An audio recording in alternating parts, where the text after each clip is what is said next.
നമസ്കാരം. പൂരോരുട്ടാതി നക്ഷത്ര ജനിച്ചവർക്ക് ഭക്ഷണക്രമീകരണങ്ങളിലുള്ള അപാകതകളാൽ പലപ്പോഴും അസുഖങ്ങളുണ്ടാകുവാനും പ്രകൃതിദത്തമായിട്ടുള്ള ഔഷധ രീതി അവലംബിക്കുവാനുമുള്ള അവസരം ഉണ്ടായിത്തീരും.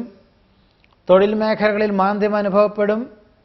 ഉദ്യോഗത്തിൽ സ്ഥാനക്കയറ്റം ലഭിക്കാത്തത് വഴി നിലവിലുള്ള ഉദ്യോഗം ഉപേക്ഷിച്ച് മറ്റൊന്ന് ശ്രമിക്കുന്നതോ നിലവിലുള്ളത് ഉപേക്ഷിച്ച് വ്യാപാര വ്യവസായ മേഖലകളിൽ പണം മുതൽ മുടക്കുന്നതോ അബദ്ധമായി തീരും. അമിത വേഗതയിലുള്ള വാഹന ഉപയോഗം വളരെ ശ്രദ്ധിക്കണം, ഉപേക്ഷിക്കേണ്ടതാണ്. പൊതുവെ അഗ്നി, ആയുധം, ധനം, വാഹനം എന്നിവ ഉപയോഗിക്കുമ്പോൾ വളരെ നിയന്ത്രണം വേണ്ടതാണ്. നിസ്സാര കാര്യങ്ങൾക്ക് പോലും അഹോരാത്രം പ്രവർത്തനം വേണ്ടിവരും. സാഹചര്യങ്ങൾക്കനുസരിച്ച് കുടുംബത്തിൽ നിന്ന് മാറി താമസിക്കേണ്ടതായ സാഹചര്യം ഉണ്ടായിത്തീരും. ഗൗരവമുള്ള വിഷയങ്ങളാണെങ്കിലും വേണ്ടപ്പെട്ടവരെല്ലാം തന്നെ വിരോധികളായി തീരുന്നത് വഴി മനോവിഷമം ഉണ്ടായിത്തീരുവാനിടയുണ്ട്. സജ്ജന സംസർഗത്താൽ സൽചിന്തകൾ വർദ്ധിക്കും.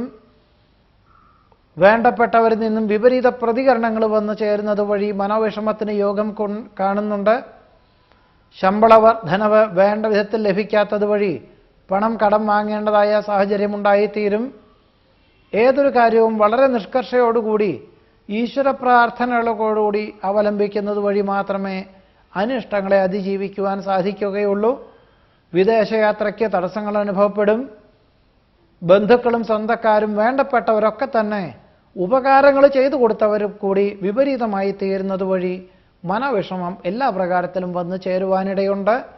പൂരോരുട്ടാതി നക്ഷത്രക്കാരുടെ 2015 ആണ്ടിലെ ഫലങ്ങളാണ് പറഞ്ഞത്. നമസ്കാരം.